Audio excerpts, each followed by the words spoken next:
Hello dear World of Warcraft friends, welcome back to a new video on my channel. Today we are taking a look at a new title from patch 12.1. More specifically, it's called the Cursebreaker and would, if you sit at your computer non-stop, take almost 10 days. 10 days of uninterrupted gameplay to get this. It's absolutely insane what the requirements are for this, at least in terms of time, and it's probably one of the craziest grinds we've had in the game for a long time. What it's all about, what the achievement is, how you get it, we'll take a look at all of that in this video. And I'd say let's get started right now. Let's go! Feel free to write in the comments what you think about these kinds of achievements, and with that, let's get started. Leave a like, subscribe, let's go. In the end, patch 12.1 brought some new content to the game. In addition to quests, rare mobs, etc., here you can also find the so-called Curse Forges on Utek. Which are basically mini events that can pop up at 5 locations. Go there, fill up a bar, take down a mob. Right now, since this content is new, it takes about a minute. But it's also quite possible that it will take longer in the future, and then we'd be looking at more than 10 days again. These curse forges can take place once up here in the Broodmother's Nest around 45:28. Then we have the whole thing once on the right side of the island, that's the Murloc Massacre or Murloc Massacre, here around 71:31. In the south of the island, this Curse Forge takes place down here, roughly, yeah, here, 67:77. And then we have two more. One is a Leviathan at 46:62. That's roughly here on the eastern side of the mountain. And at the beginning of the island at 76:84. 64, something like that. This event, it's always random which one takes place where. But, and this is quite interesting, I hadn't even thought about that until now, that we have this events tab here. So you can actually check when something is active and what's coming up next. For example, we can see here, Twisted Island, 9:45 AM, that's over. We had Siege here at the Whispering Marsh. That's ultimately the one we have on the island down here.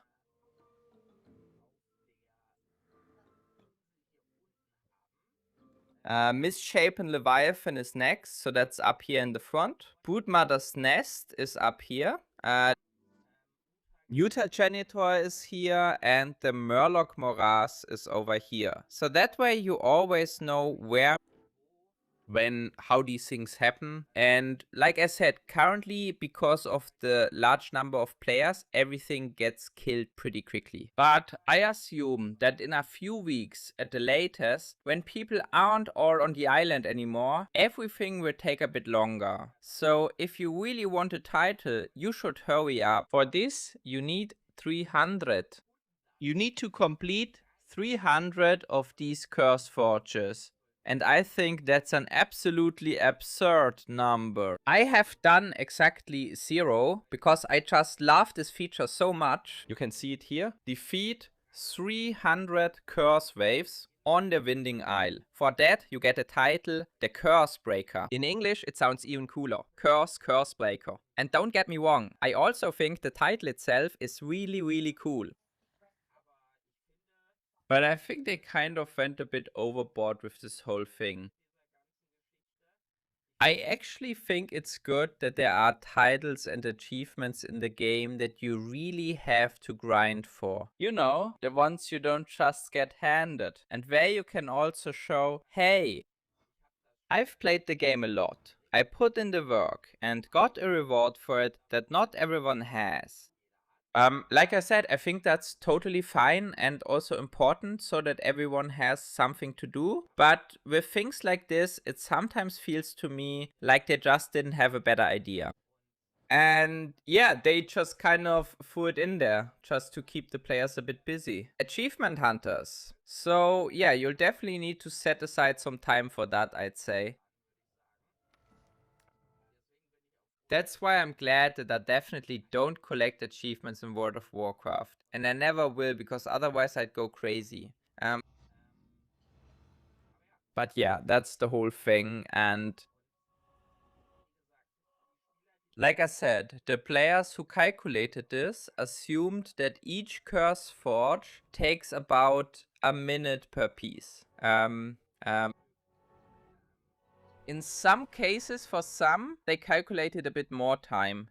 It wasn't fully broken down, but in the end, that's what they assumed. As of now, you would need about 230 hours for this entire adventure, just because of the waiting time between these individual events. So you would have to sit at your computer for almost 230 hours straight and to experience all of those things and finish as quickly as possible. Then you have to fly over there, defeat the thing, and then, yeah, wait another 45 minutes. So it's absolutely unrealistic. No one will be able to sit at their computer for 225 hours or over 9 days straight and finish this grind. And if you are seriously considering doing that, then maybe you should talk to someone and go outside for a bit. I mean, with all the love I have for gaming, I can understand if you like to play a lot, but that would be a bit too much. But I don't know. At an event where you have such a long waiting time in between, I think 300 completions is a bit over the top. I don't know if that's necessary. Like I said, in principle, I have nothing against long and grindy achievements and other stuff. But in this case, no idea. Given that this event is time gated, maybe they could have tweaked it, whatever, so that players don't have to do quite so many of them. But Okay. feel free to write in the comments how you see this situation, as I said. Especially if you're an achievement hunter. I know one or two people who I can also ask at this point whether they are already looking forward to this grind or not so much. But what do you think about it? Is something like this over the top? Are these requirements that are actually impossible to fulfill? Or, well, is that completely legitimate? And you say, well, if someone wants something, then they have to work for it? Feel free to write it in the comments. The glyph hunter for this island is definitely much easier to get and doesn't take 9 days. And if you want more tips and tricks about stories, hints or features in this patch, feel free to subscribe to the channel. Thanks for watching. See you in the next video. Have a good time and take care.